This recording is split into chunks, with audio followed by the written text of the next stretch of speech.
Hello, I'm Rob Westervelt, editor of IHS Chemical Week, welcoming you to the 2017 World Petrochemical Conference in Houston.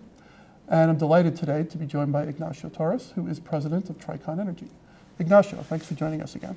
Thank you, Rob. This is the third year we're partnering up with your company, with IHS, and we're very proud, very happy to keep going together, working together. Indeed, and thank you very much. You were the founder of the company, still a relatively young man.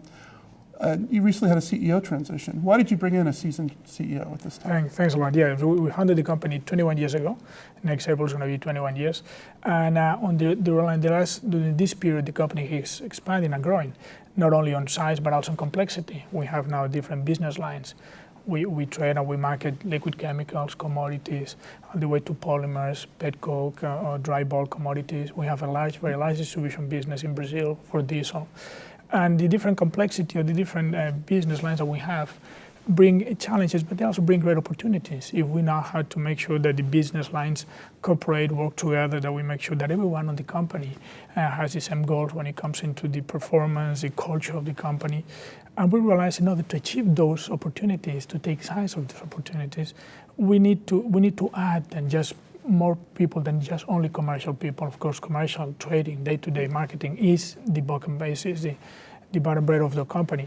But if we can have people that can help us to help better assess the risk that we have as a company, market analyst, legal, in order to make sure that we have the right governance and compliances, issues like that are maybe not important on the day-to-day, but they are crucial of the overall company performance to make sure that everyone's working on the same goal. And in order to do that, the company had made a commitment last year to invest and to look for the best professionals that can support the commercial teams around. And in order to do that, we need to look, among other things, a best quarterback, a good leader. That's why we brought a CEO who officially took over my position on the last board meeting that we had this last weekend. So from the last weekend, I'm no longer the CEO of the company, and now I'm the president, but also doing a little bit of the day-to-day trading. Okay. And how do you see the role of distributors, traders, and marketers evolving? What's changing in the market? And fascinating. You touched on it a bit, but what skills are needed? Fascinating. In the last 3 years that we've been talking, we had the shortage of the shale gas it was already a fact, but now it's becoming full explosion, and the expansions in the US are already happening as we speak. And you will say, well, now we know everything. You have shale gas as a raw material. You have of course crude and naphtha, the other raw materials, main raw material for petrochemicals. And then we saw in the last years and the expansions that we have in China on a coal base as a raw material, also for a lot of the chemicals and petrochemicals that we market. And the bottom line is that one of the roles that you have today, as Chris was saying before, is balancing those scenarios. All are certain the Chinese coal prices went up, or the international prices went up. The competitive or lack of competitiveness of some of those markets got affected. At the end of the day, you still have consumers of those commodities around the world that need to be buying those competitive products. And one of the roles that we have is to make sure that I always find the right source of raw materials for the end users. In the other hand, and very, very important for us, is to team up with the producers who are having those major expansions to make sure that we provide them an access to the market at a minimal or the lower cost possible of entrance into those markets. So the role that we provide is all the way from market intelligence, logistics, very, very intensive in logistics. We created a shipping company last April precisely to focus on providing the differentiation of the logistics, finance, risk issues, performance issues. Some of these emerging markets performance may become a bit of a challenge. We help the producers to make sure that the performance is well taken care of. Okay. And you mentioned the U.S. expansion. I mean, how are raw materials, trade flows, and changing market dynamics? How is that changing the market? That's one of the things I don't like about these interviews is that they stay in the record forever. Yeah. So anything that I say today, if it's smart or dumb, it will stay here forever. And one of the things that you learn in the last few years is that it's almost impossible to predict where is the trade flow going to be.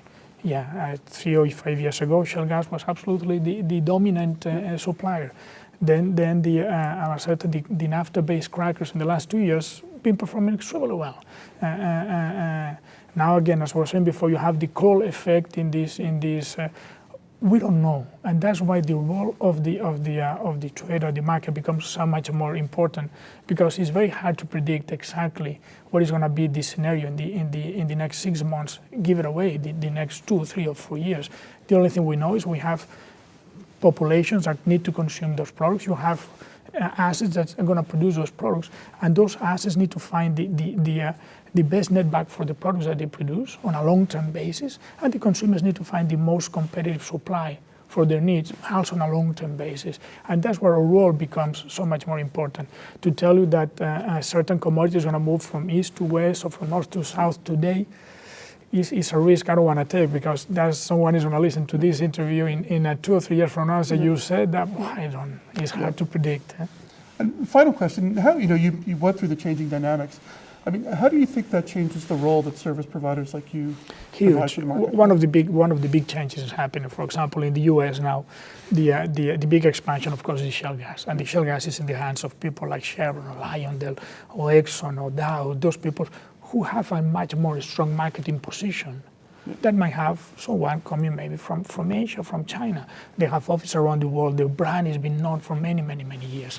So you have to deep further to the point that now, and I think we spoke about last year about that, we're focusing in techno-commercial people, but people that are good commercial, they're good salespeople, but they have a technical background that can add the value, or that can somehow get more value for the investment on research and development that these producers have been doing. Because otherwise, if we're going to bring a 5,000-ton client in Brazil or in China, Exxon and Dow, they know these people. What we need to make sure is that we can go deeper into that. We can provide a better service, a little of technical service. We can provide finance. We can sell in the local currency, so we can mitigate the devaluation or the change of prices of the commodity. So we need to. It's making us to be much more precise, or much more. And a good example is the diesel business that we have. We do about 2 million tons of diesel, and almost almost half of that is sold in truck by truck, in local currency, in local reais. So we need to have a very expert hedging tools, the logistics, the service. We have a 24/7 service for the delivery of the trucks, and this is the role that we can provide the suppliers. Great. Well, Ignacio, thanks for joining us today. Rob, it's a pleasure. Thank you.